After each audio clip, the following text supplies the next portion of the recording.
দক্ষিণ এশিয়ার সবচেয়ে বড় দেশ ভারত, সবচেয়ে বড় অর্থনীতির দেশ ভারত, হ্যাঁ সবচেয়ে জনবহুল দেশ ভারত, সামরিক দিক দিয়ে সবচেয়ে বড়, সামরিক দিক দিয়ে সক্ষম ভারত। তো ভারতকে ফেলতে পারতেছেন না।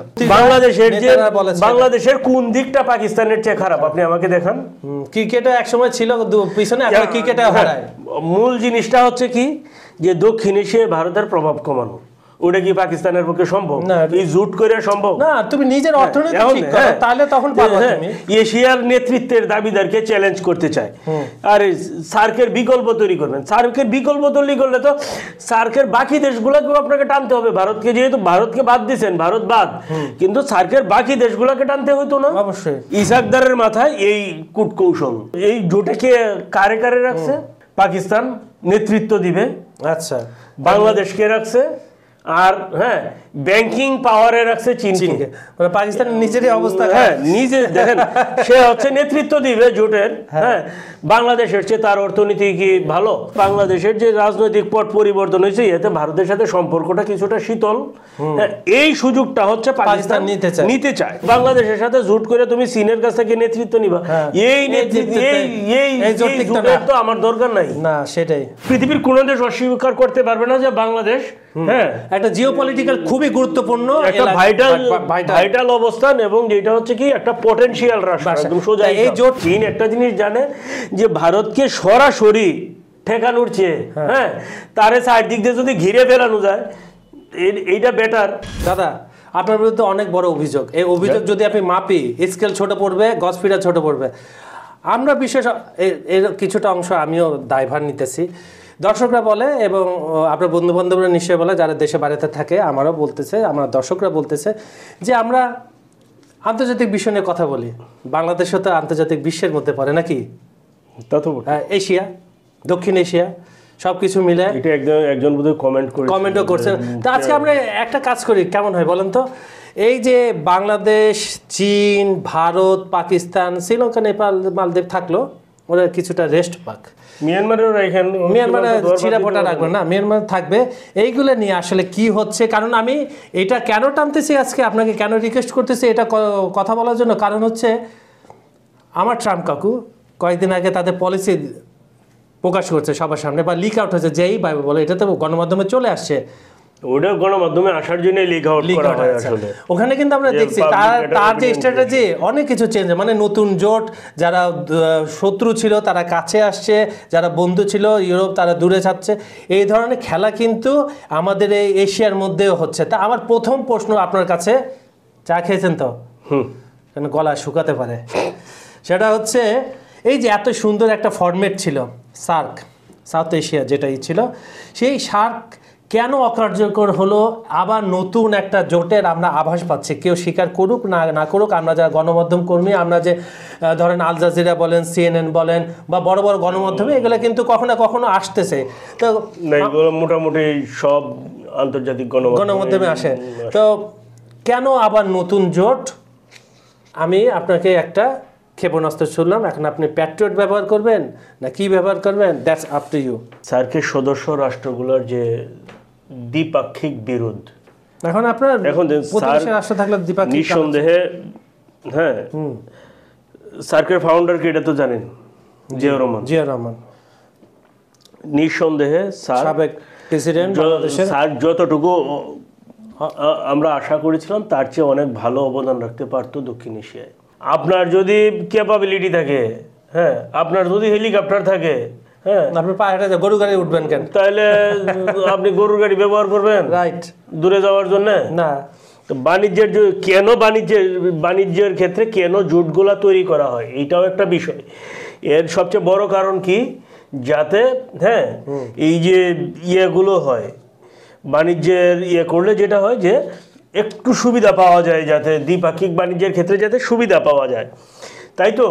কিন্তু যে জিনিসটা হচ্ছে কি, এই বারবার পাকিস্তান ভারত সীমান্তের যে উত্তেজনা, দ্বন্দ্ব, এই রেড ক্লিফ লাইন নিয়ে বা বলেন, আপনারা যাই বলেন না কেন, হ্যাঁ এই যে উত্তেজনা, এই উত্তেজনার কারণেই হচ্ছে সার্ক অকার্যকর। এবং আল জাজিরার বিশ্লেষণে যে জিনিসগুলো আসছে এই জিনিসগুলো কি সার্ক, আল জাজিরা একদম স্ট্রেট বলে দিয়েছে যে সার্ক মৃত, এর কারণ হচ্ছে ভারত পাকিস্তানের বৈরিতা। মানে এটা হচ্ছে মূল কারণ, আপনি এটাই বলতে চাচ্ছেন? স্ট্রেট, এটা আমি না, এটা আল জাজিরা, আল জাজিরার যে থিঙ্ক ট্যাঙ্ক তারা তাদের বিশ্লেষণে বলছে। হ্যাঁ, শুধু আল জাজিরা এটা সবাই খালি এইটাই না, নতুন জোট, হ্যাঁ নতুন জোটের যে রিফর্ম এটা পাকিস্তানের হতাশার ফল।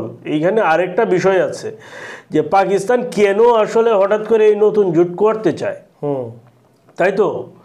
আসলে সার্কে পাকিস্তানের, এই প্রশ্নটা আমি আপনাকে করতাম, তাদের তো নিজেদের অর্থনৈতিক অবস্থা খারাপ। সার্কে তো পাকিস্তান আসলে ডমিনেট করার মতো ছিল না।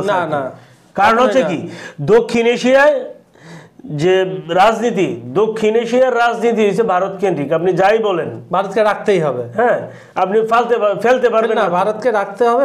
দক্ষিণ এশিয়ার সবচেয়ে বড় দেশ ভারত, সবচেয়ে বড় অর্থনীতির দেশ ভারত, হ্যাঁ সবচেয়ে জনবহুল দেশ ভারত, সামরিক দিক দিয়ে সবচেয়ে বড়, সামরিক দিক দিয়ে সক্ষম ভারত। তো ভারতকে ফেলতে পারতেছেন না।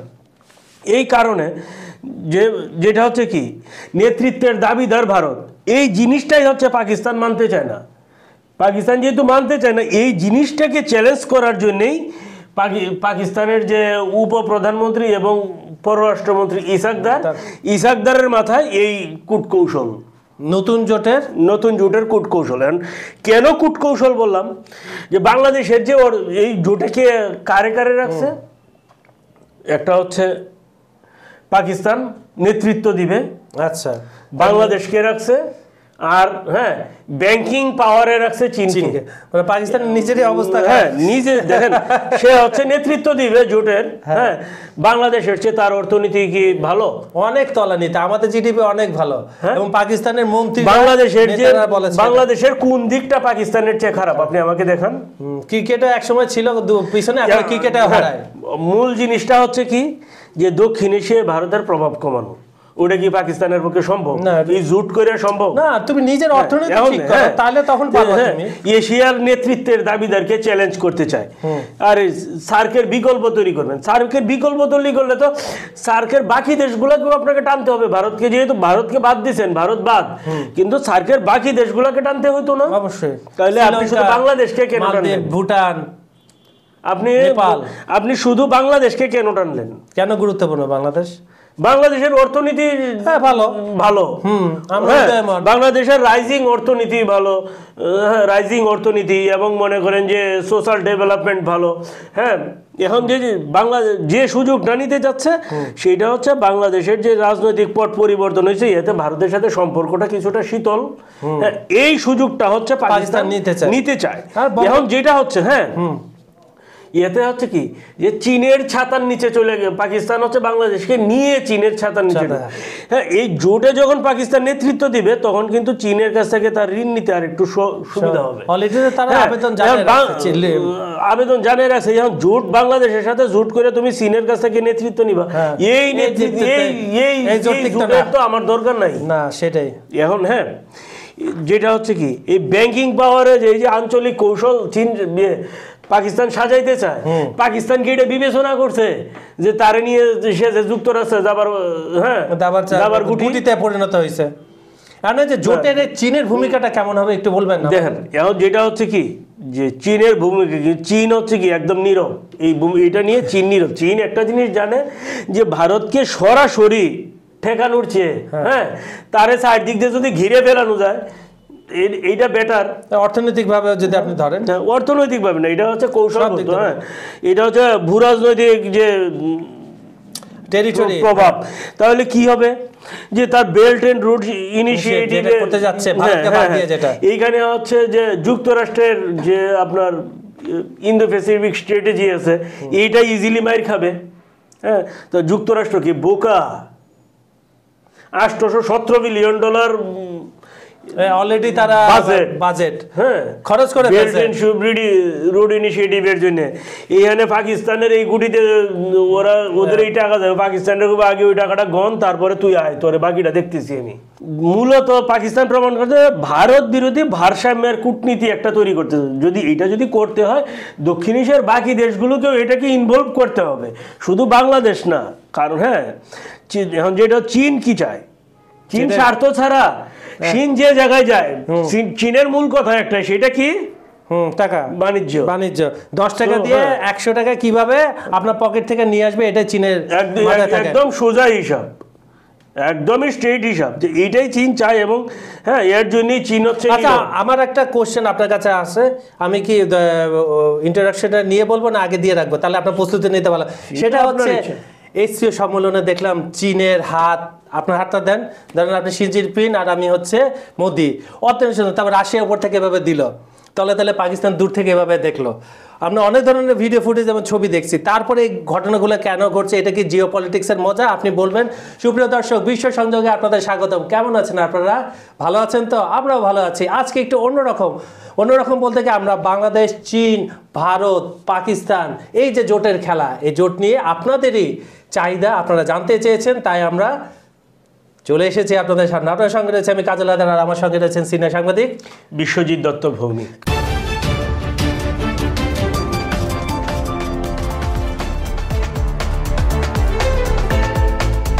আমরা তো চীনের বললাম, আপনি মনে হয় চীন নীরব আছে। চীন ভারতকে কিভাবে কৌশলগতভাবে চারদিক থেকে আটকানো যায়, সেই আপনি যদি সাধারণ ভাষায় বলেন, সে ধান্দা করে বা সে কৌশলটা সে সাজানোর চেষ্টা করতেছে। সব কিছু ঠিক আছে। এখন বাংলাদেশ, আমরা জানি আমাদের কাছে অনেক বড় সাগর আছে, কিছু পোর্ট আছে খুব, এবং আমাদের যদি আপনি হিসাব করেন সাগর পোর্ট কি, বাংলাদেশ তো এইটাও পৃথিবীর কোনো দেশ অস্বীকার করতে পারবে না যে বাংলাদেশ হ্যাঁ একটা জিওপলিটিক্যাল খুবই গুরুত্বপূর্ণ একটা ভাইটাল অবস্থান, এবং যেটা হচ্ছে কি একটা পটেনশিয়াল রাষ্ট্র, একদম সোজা। এই জোটে বাংলাদেশ কেন গুরুত্বপূর্ণ, এটা একটু আপনি যদি বলেন। শোনেন, যখন হচ্ছে কি ভারতের সাথে যেহেতু বাংলাদেশের সম্পর্ক শীতল যাচ্ছে গত বছর, এই সুযোগটা হচ্ছে পাকিস্তান নিতে চাচ্ছে। কিরকম, যে পাকিস্তানের দৃষ্টিতে বাংলাদেশ হচ্ছে কি একটা কৌশলগত প্লেয়ার। কিসের জন্য কৌশলগত প্লেয়ার? বাংলাদেশের হ্যাঁ তিন দিকেই ভারত। বাংলাদেশকে যদি গুটি করতে পারে, তাহলে বাংলাদেশকে ভারতের এগেইনস্টে কাজে লাগাতে পারবে পাকিস্তান। হ্যাঁ, এতে যে তারপরে জনসংখ্যার দিক দিয়ে হ্যাঁ ভারতের পরে হচ্ছে পাকিস্তান, পাকিস্তানের পরে বাংলাদেশের অবস্থান, আর বাজার ভারতের পরেই বড় বাজার বাংলাদেশ, বাজার পাকিস্তানের চেয়ে বাংলাদেশেরটা বড়। এখন যেটা হচ্ছে কি বঙ্গোপসাগরের যে ভূরাজনৈতিক সংবেদনশীলতা, মানে বেল্ট এন্ড রোড ইনিশিয়েটিভ আর ইন্দো প্যাসিফিক স্ট্র্যাটেজি, দুইটাকে বঙ্গোপসাগরে মুখোমুখি করাতে চায় পাকিস্তান। কারণ এইটা করাতে গিয়ে হ্যাঁ যেটা হবে কি হবে, যুক্তরাষ্ট্রের বিরোধিতার মুখে তো তোমাকে পড়তে হবে অবশ্যই। কারণ যুক্তরাষ্ট্র, আমি আগেই বলছি যে জিও পলিটিক্সে কেউ কারো শত্রু না, কেউ কারো বন্ধুও না। আজকে ভারত যুক্তরাষ্ট্রের সম্পর্ক খারাপ, এই সম্পর্ক ভালো হইতে কিন্তু 7 দিনের নাও লাগতে পারে। ফলে যেটা হচ্ছে হ্যাঁ, আবার পাকিস্তানের সাথে যুক্তরাষ্ট্রের সম্পর্ক ভালো, তার মানে এই না হ্যাঁ যে পাকিস্তানের সাথে ভারতের সম্পর্ক উন্নতি হবে না। সেইটাও দেখবেন যে এমনও হয়ে যেতে পারে যে গলায় গলায় বন্ধুত্ব হয়ে যেতে পারে। এর জন্যই বলছে জিও পলিটিক্সে নাথিং ইজ ইম্পসিবল, আর কোনো কিছু। এখন দেখেন যে বাংলাদেশের সাথে চীনের যে অর্থনৈতিক টাই আপটা বিশাল, এইটা টাই আপ, এবং এইটা কিন্তু আগে থেকেই হয়ে আছে। এই যে বাংলাদেশের সাথে চীনের যে সম্পর্কটা, এবং হ্যাঁ এই সম্পর্কটা এবং ভৌগোলিক অবস্থানগত কারণে ভারতের পেটের মাঝে বাংলাদেশ বলতে গেলে, তাই তো, মানে 3 দিক দিয়ে ঘেরা, এই অর্থে বলতে চাচ্ছে এবং শক্তিশালী স্বাধীন দেশ। এই দুইটা জিনিসকে পাকিস্তান গুটি করতে চাচ্ছে। একটা হচ্ছে কি বাংলাদেশকে সরাসরি ভারতের এগেইনস্টে দাঁড় করানো, হ্যাঁ, আর একটা হচ্ছে চীনের সাথে যে বাংলাদেশের যে অর্থনৈতিক সম্পর্ক, এই সম্পর্কটাকে এই জোটে কাজে লাগিয়ে নিজের দেশের অর্থনীতিকে ডেভেলপ করা। আপনি একদম দর্শকদের খুব সুন্দর বলছেন। আরেকটা কথা ক্লিয়ার করেন, এখানে কিন্তু একটাই কারণ, অর্থনীতি। হ্যাঁ, এছাড়া কিচ্ছু নাই। মানে যে দেশের অর্থনীতি তলানিতে, যে দেশের আপনার 1 কেজি চাল কিনতে লাগে আপনার 100 টাকার উপরে, সেই দেশের অর্থনীতি সে কি লিড দেবে? আমার তো মাথায় এটা ঢুকতেছে না। সে কোন এটা স্বপ্নেও ভাবতে পারে সে লিড দেবে, আরেকজনকে ব্যবহার করবে। সে জেলনস্কির অবস্থা দেখে নাই, নিজের ঘরে অস্ত্র নাই, সে আরেকজনের গাড়ি ইউজ করে। সেইটা ওই দেশের ব্যক্তিগত বিষয়, একান্তই নিজের, তাদের নিজস্ব। উদাহরণ নিতে পারেন, পাকিস্তান তো সেটা উদাহরণ নিতে পারে। আসলে এইখানেই কঠিন প্রশ্ন। কেন কঠিন প্রশ্ন আমি বলছি, যে বড় সীমাবদ্ধতা কি, পাকিস্তানের যে অর্থনীতি অত্যন্ত দুর্বল অর্থনীতি, ঋণের উপর নির্ভরশীল, ঋণ করে দেশ চলে, রাজনৈতিক পরিস্থিতি খুবই খারাপ। তারপরে আসেন যে হ্যাঁ বাংলাদেশ ভারতের উপর অনেক দিক দিয়ে নির্ভরশীল, এটা আপনি অস্বীকার করতে পারেন। ব্যবসায়িক দিক থেকে যা বলেন আপনি, ব্যবসায়িক দিকই তো। তারপরে ভারতের সাথে ম্যাক্সিমাম সীমান্ত শেয়ার করা, এটা তো ভৌগোলিকগত কারণে। হ্যাঁ, তারপরে আছে অন্য দেশের ট্রানজিট বাংলাদেশের উপর দিয়ে। হ্যাঁ, বাংলাদেশ মনে করেন ভুটান বা নেপালের যে ট্রানজিট, এই ট্রানজিট তো বাংলাদেশের উপর দিয়ে ভারত হয়ে যাবে। তো ভারতের সাথে যদি বাংলাদেশের সম্পর্ক যদি আপনার এটা ভারত বিরোধী জোট করে যদি আপনি নষ্ট করেন, তাহলে কি হবে? বাংলাদেশের অর্থনীতি কিন্তু দুর্বল হওয়ার ওর পথে বাংলাদেশ কোনোদিনই যাবে না, অতটা নির্বোধ আমি কাউকে ভাবি না। দুর্বল হওয়ার একটা কৌশল কিন্তু এটা কৌশল। এর জন্যই আমি কিন্তু শুরুতেই বলছিলাম যে এটা হচ্ছে কূট কৌশল। এখন তাহলে আসলে কি হইতে পারে? এটা আলাপ আলোচনা ভিত্তিক একটা ফোরাম হইতে পারে, অর্থনৈতিক বাণিজ্যিক সহযোগিতার বিষয়টা আসতে পারে এর মধ্যে, বা কূটনৈতিক সমন্বয় এইটাও আসতে পারে, অথবা যদি খুব বেশি কিছু হয় তাহলে একটা সফট অ্যালায়েন্স হইতে পারে। কিন্তু যেভাবে বলতেছে যে সার্কের বিকল্প সম্ভব না, এবং জিয়াউর রহমান যখন সার্কের তখন কিন্তু শুধু বাংলাদেশের বিষয়টা চিন্তা করে জিয়াউর রহমান তৈরি করে নাই। জিয়াউর রহমান কিন্তু পুরো দক্ষিণ এশিয়াটাকে, দক্ষিণ এশিয়াকে উনি কেমন দেখতে চেয়েছে এইটা ধরে কিন্তু জিয়াউর রহমান সার্কের প্রস্তাবনা করছে। পাকিস্তান যে তার জোট করছে, এই জোটে কিন্তু দেখা গেছে এটা পুরোটা একটা কূট কৌশল, একদম সোজা হিসাব। এইখানে যেটা হচ্ছে কি, হ্যাঁ কোথায় মানে জিয়াউর রহমানের ফর্মুলার কাছে যদি ইসাকদারের ফর্মুলা আপনি ধরেন, হ্যাঁ তাহলে দেখা যাবে জিয়াউর রহমানের ফর্মুলাটা ছিল কত মহৎ, আর এইটা হচ্ছে কত আগলি, কত ডার্টি। আচ্ছা, এই আগলি দিয়ে আপনার কাছে আসবো। আবার আমরা একটু কমেন্ট সেকশনে চলে যাই। আমাদের আজকের অনুষ্ঠানের প্রথম দর্শক জাকির হোসেন, উনি লিখছেন ট্রাম্প মনে করে তারা করলে লীলা খেলা আর অন্যরা করলে ঢং। মানে দারুণ, গতকাল যে আমরা অনুষ্ঠানটা করেছিলাম এবং ধারাবাহিকভাবে যে ইউক্রেন এবং নতুন জোট সব কিছু, ওখানে একটা জোটের খেলা, সেটা নিয়ে রাশিয়ার একটাই কথা, আমেরিকা যদি আমার কাছ থেকে ইউরেনিয়াম কিনতে পারে তাহলে ভারত কেন আমার তেল কিনতে পারবে না? কানাডা টরন্টো থেকে শুনছি, ধন্যবাদ আপনাকে। তারপর হচ্ছে শাহিন হাসান, উনি লিখছেন আপনাদের অনুষ্ঠান আমি মোটামুটি বলা চলে দেখি, আপনারা আমার শুভেচ্ছা গ্রহণ করুন। পুতিন ভারতে এলেন, এখন আমার প্রশ্ন, ভোটের বাক্সে মোদি বাবু কতটুকু এগোলেন? এটা নিয়ে আমরা একটা করতে পারি কেন এখন আপাতত না, এটা ভোট একটু মধ্যবর্তী নির্বাচন আর একটু দেরি আছে, কিছু এলাকায় হচ্ছে বিহার টিহারে যেগুলো নির্বাচন হচ্ছে। হ্যাঁ, আমরা এটা নিয়ে টকশো করব, কিন্তু যেটা হচ্ছে যে একটু সময় নিয়ে করলে ভালো, একটু সময় নিয়ে, কারণ এখন অনেক সিনারিও বাকি আছে। আরেকজন দর্শক লিখছেন, উনি ওনার ভারতের অস্তিত্বের কোনো প্রশ্নই ওঠে না, ভারত প্রায় 150 কোটি জনগণ, ভারতের জিডিপি বৃদ্ধির আসল কারিগর। ট্রাম্প ট্যারিফে একটু জিডিপি কমেনি ভারতের, আমরা ভেবেছিলাম অন্তত 1% কমে, কমেনি আরও বেড়েছে। বারাক ওবামা বলেছেন no one can stop India. ধন্যবাদ আপনাকে, আপনারা বেশি বেশি কমেন্ট করুন এবং আমাদের এই বিশেষ সংযোগ বাঙালি ভাষাভাষী কমিউনিটির মধ্যে ছড়িয়ে দিন। বাস্তবতা তো আপনি বলেছেন ভালো কথা, এখন সব কিছুর তো একটা ভবিষ্যৎ লক্ষ্য থাকে, গোল থাকে, এটার ভবিষ্যৎ গোলটা কি? এটাও কি অসডিম? না ঠিক আছে, যে আমি দেখি তাহলে কি কি বের হয়। দেখেন, অসডিম ছাড়া অনানুষ্ঠানিক জোট যদি হয় তাহলে নিয়মিত বৈঠক হইতে পারে। চীন আর্থিক প্রকল্প আনবে, আমি একটু আগেই ফোরামের কথা বলছেন, এখন হ্যাঁ একটা ফোরাম যেটা হয় আর কি, চীনকে যেহেতু ব্যাংক হিসাবে যেহেতু চীনকে রেখেছে, তাহলে চীন তো হচ্ছে তার ব্যাংকিং পাওয়ার এসে কি করবে, জোট ভিত্তিক প্রকল্প আনবে। তাহলে এই প্রকল্পে কে বেশি লাভবান হবে?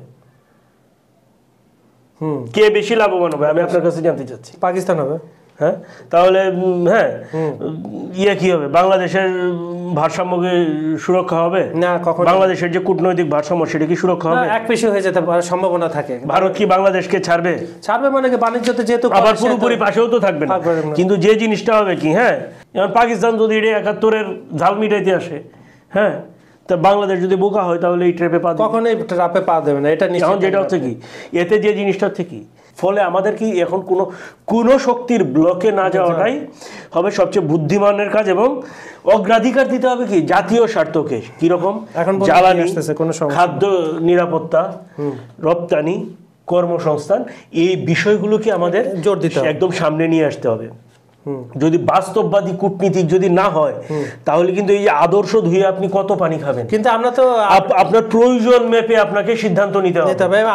আমার যেটা মনে হয় প্রয়োজন, আমরা সঠিক পথে আছি এখন পর্যন্ত না। হ্যাঁ, সেইটা আছি, সেটা একটু দর্শকদের মাঝে মধ্যে কিছু জিনিস আছে, কিন্তু আমরা কংক্রিট ভালো জায়গায় কিন্তু আছে, এটা আমার মনে হয় যেটুকু আছে এটা যদি মেনটেন করা যায় ভালোভাবে, এটাই হলো কথা। গণতন্ত্রের নির্বাচন যদি হয়, নির্বাচনের পরে জনগণের সরকার যদি প্রতিষ্ঠিত হয়, তাহলে হয়তো বাকি জিনিসটা আমরা মনে করি যে ঠিক হয়ে যাবে। হ্যাঁ, এটা আশা করা যায়।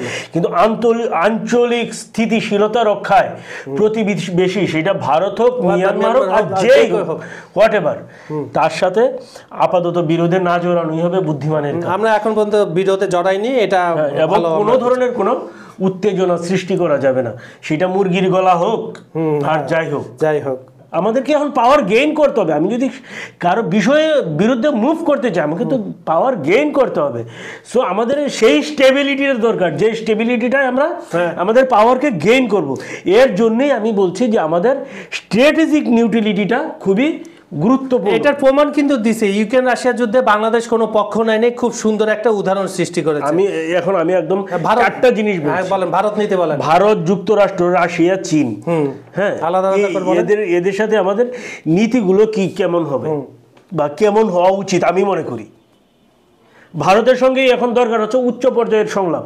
তাহলে হচ্ছে কি, যে সমস্যাগুলো আছে এই সমস্যাগুলো সংলাপের মধ্যে অনেকটাই সলভ হয়ে যাবে। আমি মনে করি, এটা আমার জিও পলিটিক্সে আমার যতটুকু ধারণা, হ্যাঁ, সেটা খুবই সামান্য হতে পারে, কিন্তু আমার মনে হয় যে উচ্চ পর্যায়ের যদি সংলাপ হয় তাহলে এই সমস্যাগুলো কেটে যাবে, অনেকটাই সমাধান হবে। এবং নিরাপত্তা এবং অর্থনৈতিক নির্ভরযোগ্যতা নিয়ে যে বিশ্বাসযোগ্য অংশীদারিত্বের জায়গাটা, এই জায়গাটা ভারতের সাথে আমাদের আরো স্পষ্ট হয়ে যাবে। আচ্ছা আচ্ছা, এবার যুক্তরাষ্ট্র কিছু যদি হয়, যুক্তরাষ্ট্র হচ্ছে বাংলাদেশের সবচেয়ে বড় বাজার, রপ্তানির বাজার, এটা অস্বীকার করার কোনো সুযোগ নাই। আর অস্বীকার করবেন কেন? ভালোকে তো আপনি ভালো বলবেন, আমাদের সবচেয়ে বড় বাজার, এই বাজারে হ্যাঁ যেন আপনার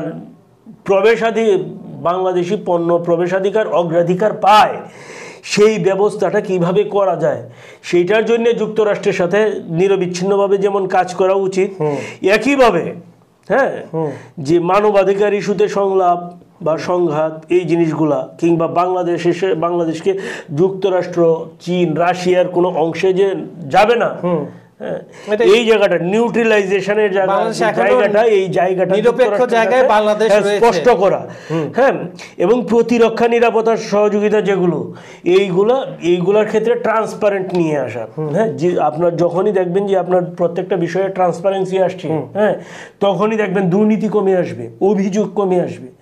হ্যাঁ, বিদেশিদের অভিযোগ কমে, খুব খারাপ জিনিস। আরেকটা জিনিস হচ্ছে, কোনো দেশে যদি দেখেন যে ঘন ঘন বিদেশিরা আসে, হ্যাঁ, বিদেশি অফিসিয়ালসরা আসে, তখন বুঝবেন যে এই দেশে প্রবলেম আছে। আচ্ছা, আমাদের কোনো প্রবলেম নাই। এবার আপনি রাশিয়ার নীতিতে চলে যান। রাশিয়ার নীতিতে কি, রাশিয়ার সাথে আমাদের পরমাণু প্রকল্পের সহযোগিতা আছে, রাশিয়ার সাথে আমাদের জ্বালানি পরমাণু প্রকল্প বিষয়ে, হ্যাঁ, রূপপুর পরমাণু প্রকল্প নিয়ে বিষয়গুলো আছে, এগুলো তো আছেই। এর সাথে হ্যাঁ যে আবারও কি অন্য বাণিজ্য কিভাবে বা সেটা, সেই বিষয়গুলো নিয়ে রাশিয়ার সাথে আলোচনা হতে পারে। প্রতিবেশী যে দেশগুলো আছে, প্রতিবেশী দেশগুলোর স্বার্থ বিরোধী কোনো ভূমিকায় আপাতত না যাওয়ার জন্য বাংলাদেশ কখনো যায়নি, ভবিষ্যতে যাবে না, এটা আমি আপনাকে গ্যারান্টি দিতে পারি, থাকা উচিত। সুপ্রিয় দর্শক, এই যে টাই আপটা পাকিস্তান করার চেষ্টা করতেছে, এটা আসলে তাদের নিজেদের স্বার্থে, আমাদের স্বার্থেও না। চীন তো সবসময়, ও যে বললো দাদা এক সময় যে ওদের টাকা মুনাফা দরকার। বাংলাদেশের অবস্থান সবসময় ভালো ছিল, পররাষ্ট্রনীতি আপনি বললেন খুবই চমৎকার। এবং আপনি দাদা কিন্তু খুব গুরুত্বপূর্ণ একটা কথা বলেছে, গত এক বছর একটু বেশি সময় দিয়ে যে আমাদের সরকারটা রয়েছে, অন্তর্বর্তীকালীন সরকার, সে কিন্তু খুব সুন্দরভাবে কূটনীতি যে পলিসি, পররাষ্ট্রনীতিটা খুব সুন্দরভাবে চালিয়ে আসছে। সামনে নির্বাচন, আমরা সবাই আশা করছি ফেব্রুয়ারি মাসে নির্বাচন হবে, সেই নির্বাচনের মধ্যে একটা নির্বাচিত সরকার বাংলাদেশে আসবেন, এটাকে আরও আগিয়ে নেবে, আরও নতুন নতুন বৃহত্তর দেশের সাথে আমাদের কূটনীতি, বাণিজ্য সব ক্ষেত্রে আরও আমরা আগিয়ে যাব, কারণ আমরা রাইজিং কান্ট্রি, আমাদেরকে কেউ পিছনে ধাক্কা দিতে পারবে না। বিশ্ব সংযোগে বাংলাদেশও একটি সংযোগ, তাই আজকে এ নিয়ে আমরা আলাপ করলাম। ভবিষ্যতে এই বিষয়গুলো নিয়ে আরও বিস্তারিত আলাপ করব। দাদা, আপনাকে ধন্যবাদ। সুপ্রিয় দর্শক, বিশ্ব সংযোগের আজকের এই ব্যতিক্রম ধর্মী অনুষ্ঠানটি আপনাদের কেমন লেগেছে? ভালো মন্দ যাই লাগুক, কমেন্টে জানাতে ভুলবেন না। আমাদের ভিডিওগুলো লাইক, কমেন্টে শেয়ার করুন। বিজ্ঞাপন এবং প্রমোশনের জন্য নিচে ডেসক্রিপশনে দেওয়া নাম্বারে যোগাযোগ করুন। আজ এখানে বিদায় নিচ্ছি, আরেকটি কথা, কোথা থেকে দেখছেন চটপট জানিয়ে দেন আমাদের কমেন্ট বক্সে। ধন্যবাদ সবাইকে। ধন্যবাদ।